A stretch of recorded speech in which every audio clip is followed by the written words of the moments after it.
Yo creo que en este mundo falta el conocimiento de la historia y eso yo lo noto mucho en todo. Hasta llegar a otra cosa que Huelva niega, y es que a finales del siglo XIX Huelva era una ciudad cosmopolita y burguesa. Y eso muchas veces ha dicho, no es que Huelva siempre ha sido un pueblo. No, lean, por favor. Al poco tiempo, Río Tinto era la primera mina del mundo. Trabajaban hombres, mujeres, niños. En el caso de Río Tinto, se hacen postales en las que vemos a los trabajadores metidos hasta la rodilla en las aguas ácidas. Claro, no pasa nada.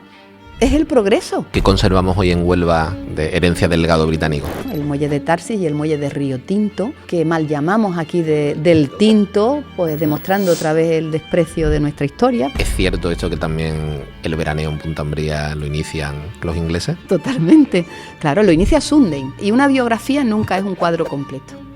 Entre otras cosas porque no tenemos a la persona para preguntarle. Pocos años antes de morirse todavía tuvo la iniciativa de montar la primera sociedad pesquera que en Huelva iba a utilizar barcos de vapor. Sí, ha sido la primera mujer rectora de la Universidad de Huelva. Claro, la primera de la Universidad de Huelva, la tercera de Andalucía.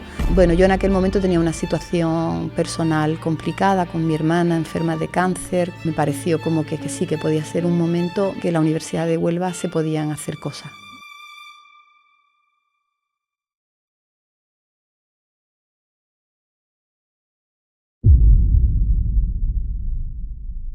Ahora sí me gustaría comentar acerca de lo que es la historia de la minería en Huelva, que siempre me ha parecido un tema apasionante, todo lo que es el legado británico, la venta de las minas, llegada de los ingleses y tal, y un tema que tú dominas, del que eres súper experta, y bueno, tengo muchas ganas de que tengamos esta conversación. Este tema afortunadamente tiene muchos expertos, tiene muchas personas que afortunadamente se han dedicado a estudiarlo y hoy día nos queda todavía mucho por saber, pero es un tema que está bastante puesto en pie, ¿no? Y a mí siempre me ha gustado como lectura y como objeto de estudio. Fundamentalmente yo llego a la investigación sobre la minería a través de la figura de Sunday, de Guillermo Sunday, del que hace... ¿Cuál es biógrafa? Claro. Te cuento, cuando yo terminé mi tesis, la verdad es que leí la tesis y estaba como un poco saturada de tanta política, tanto caciquismo, tantas elecciones, y me apetecía mucho pues iniciar algo que fuera diferente. Durante el proceso de la tesis yo me había encontrado a Guillermo Sunday en todas las fuentes, en la prensa, en los documentos, y había ido recogiendo alguna anotación de información sobre él. Y entonces, pues cuando terminé la tesis, digo, pues mira, ahora voy a hacer yo un librito, lo llamé librito. Digo, pues a lo mejor son 90, 100 páginas de la biografía de Sunday. Pero claro, es una figura tan inconmensurable que cuando empecé, pues aquello no ha sido un librito, ha sido un libro gordo y no me ha llevado ni un año ni dos. Ha sido una obra de muchísimos años en paralelo a toda esa otra investigación que he tenido que hacer, pero siempre ahí, ¿no? Y claro, si se hablaba de Sunday, hay que hablar de la Huelva del siglo XIX, hay que hablar de la minería, hay que hablar del contexto social en el que él se mueve, que es el de la colonia extranjera, y eso pues me hizo meterme ahí pues hasta el cuello, ¿no? Yo no, a mí la historia me gusta, pero hay temas que siempre me han atraído especialmente. Y este en concreto siempre me ha causado mucho interés. No sé explicarte el porqué, pero me parece tan interesante lo que fue esa mezcla de culturas y cómo todavía en la Huelva actual hay muchos vestigios presentes pero no hemos hecho la digestión del legado británico. Esto no está digerido, es muy curioso. Yo también sobre eso he reflexionado mucho, siendo un proceso tan antiguo ya, ¿no? Porque estamos hablando del siglo XIX, de la mitad del siglo XIX. Pues yo creo que Huelva todavía no ha hecho su digestión de qué ha supuesto eso históricamente, ¿no? Y ya deberíamos hacerla, ¿eh? Sí. Yo creo que ya tenemos materiales para hacer un juicio con la distancia suficiente, aquilatando lo que tuvo de bueno, lo que tuvo de malo, lo que se hizo bien, lo que se hizo mal, sin tener prejuicios ni sesgos ideológicos, que es algo que a mí me molesta bastante cuando se aborda la historia, ¿no? La ideologización de la historia no me gusta nada. Sí, que no haya imparcialidad, ¿no? Sí, porque al final cada uno intenta como arrimar lo que pasó a su interés presente. Eso no es correcto, por lo menos no desde mi punto de vista historiográfico. Y es curioso, además, yo creo que tiene un enorme atractivo porque es singular. Es que eso colocó a Huelva en el siglo XIX en el mapa internacional. Es que nos coloca. Es que uno se va a la British Library, ¿no? A la hemeroteca y mete Huelva y te sale en todos los periódicos británicos de la época.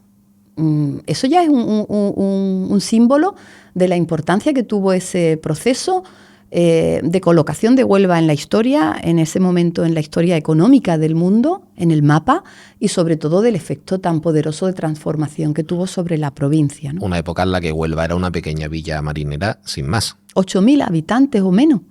Es decir, Sí, no era ni siquiera una ciudad. Un pequeño pueblo. Claro, es una villa, efectivamente, como tú lo dices, no tiene ni siquiera categoría de ciudad.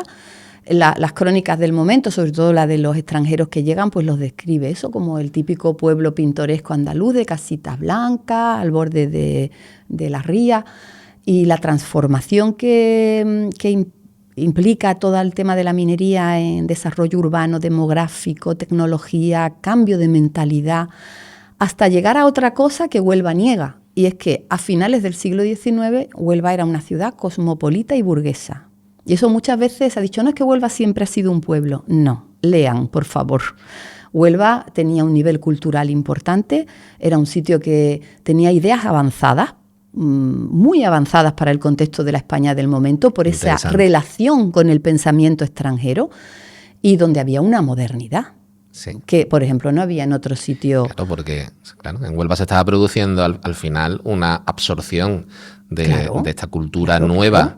Y de estas personas que venían de Europa. Es que hay una relación que en otras ciudades no se daba. Eso es una cosa que también te digo, tenemos que hacer la digestión, porque también se dice, no, porque los ingleses, los extranjeros venían aquí y nos miraban por encima del hombro. Sí. Claro, nos miraban por encima del hombro a los pobres y trabajadores, pero las élites británicas, las élites alemanas, se llevaban perfectamente con las españolas.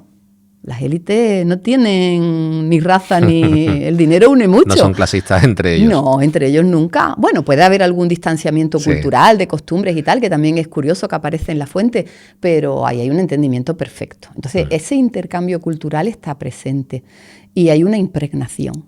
Y después Huelva, por su singularidad minera y obrera, tiene un gran desarrollo, por ejemplo, del sindicalismo, de las ideas renovadoras, ¿no?, de la sociedad, que, por ejemplo, no tenía Sevilla, que estaba al lado, y que era mucho más grande, porque no tenía la concentración obrera que tenía la provincia. Entonces, todos esos aspectos yo creo que hay que procesarlos. Y hay que conocerlos, ¿no? O sea, creo que es importante que las personas que somos de Huelva... Pero se lee poco, ¿no? Conozcamos nuestra historia más reciente. Mira, si tú me hubieras hecho esta pregunta hace pues 30 años, yo te hubiera dicho, uy, es que queda mucho por hacer. Pero ahora mismo en estos 30 años información. Se ha publicado mucho, se han hecho muchas tesis doctorales, se ha publicado mucho y hoy día quien no quiera saber o quien siga repitiendo lo mismo es porque no lee. Sí.